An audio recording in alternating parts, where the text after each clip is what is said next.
Happy families are all alike. Every unhappy family is unhappy in its own way. Hello everyone and welcome to Let's Get a Bite. This is a segment of my channel where I read out my favorite excerpt from a book and also give you a 1-minute, no spoiler review. Today I bring to you Leo Tolstoy's Anna Karenina.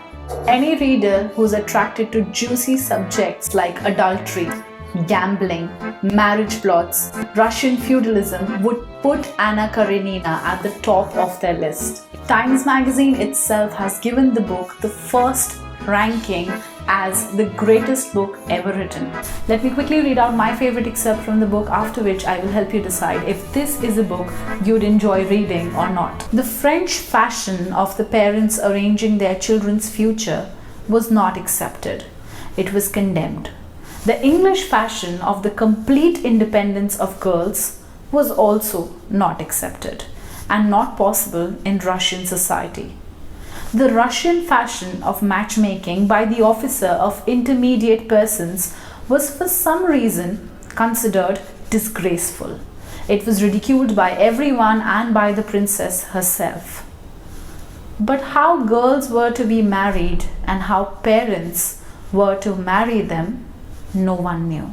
The reason I chose this very small excerpt from this huge book is because it very subtly describes the contradictory standards that society wants girls to maintain. A society where you can't be too orthodox and you dare not be too liberal. You can't raise your voice for what you want, but God save you if you let yourself be a victim.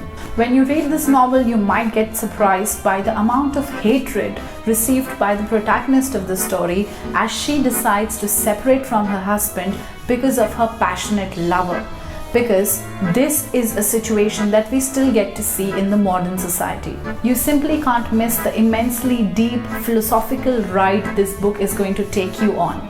This is not just Tolstoy's attempt of depicting and glorifying the fallen woman in Victorian Russia through Anna's character, but it is also his style of raising several other issues in the most subtle way possible. For example, from Anna's marital issues in one chapter, the story jumps immediately to Levin's existential crisis in the very next chapter itself. Levin is a profound character that many believe has been written as Tolstoy's alter ego, a man who keeps deliberating his passions, his marital responsibilities, and his questions on spirituality. So in my opinion, Anna Karenina is a crafty, multi-layered narrative that represents characters from all classes and different countries. It took me almost 3 months to finish this book, and I would definitely call it a heavy read.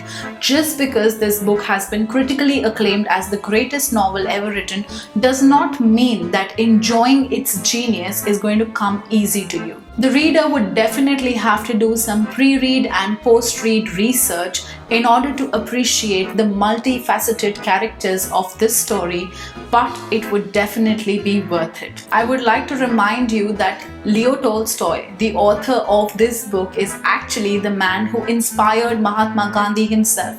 So getting inside his mind is not going to be easy. But you definitely will be rewarded if you work for it. So that's it for today. Watch out for the next episode of Let's Get a Bite and subscribe to my channel for more such videos. Till then, take care and keep reading.